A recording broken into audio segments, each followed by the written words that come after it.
All right, so today we've talked a lot about flexibility, and we also mentioned resilience. And resilience, a lot of people tend to think a little bit negatively about this term because it means something bad has happened, and the definition itself talks about overcoming adverse situations. But I can tell you that there's light at the end of the tunnel, and there's always a silver lining. So I myself have been through adverse situations many times in my career, but two very poignant points with the global financial crisis and most recently with COVID-19, I've unfortunately lost my position because of downsizing. And this can happen to anyone. Typically we sit here and we think, that won't happen to me. But it can, and it may, and at some point in your career it will.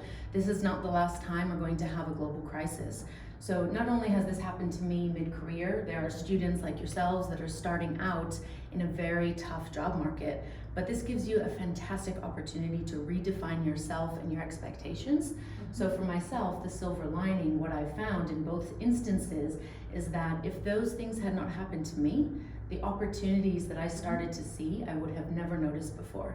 So going back to my first experience with the global financial crisis, I was devastated. It was my first job after I graduated, and I really thought, can I be successful? Will I make it? And I picked myself back up and I studied new things. I came into business aviation.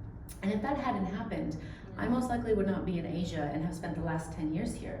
So I'm extremely grateful for that experience. The second reason I'm extremely grateful for that experience is because it mentally prepared me for the situation that recently happened to me.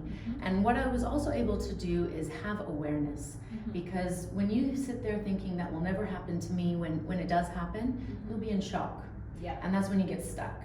So in order to be able to be flexible and be resilient, to be able to pivot out of that stuck point, you really need to be aware of your surroundings. So when you start to notice trends in your industry of other companies downsizing or things starting to slow down, you should really start to take stock of, okay, what are my skills? What am I capable of? What's happening in my company and with my competitors? That will allow you to start building up yourself mentally to be strong if something does happen. And if it doesn't happen, you are also more prepared to jump back into work when things do take off. I think it is a challenging time, but it also has a lot of opportunities. So always stay positive and find what you can do to help. Perhaps now it's a good time for you to think of ideas and how we can work together to make this company stronger, so we can get through this together and come through it a stronger team.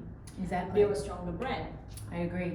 I think having that mindset of what can I do? Where can I add value? That's going to be really important, because whether it's at your existing firm or the next stage after something happens, it's going to be really critical for your success. And Asba Discovery did a podcast with Asian Sky Group. It's Asian Skycast episode 27. We'll have a link in the show notes. And we really talk about the importance of mindset with resiliency and flexibility.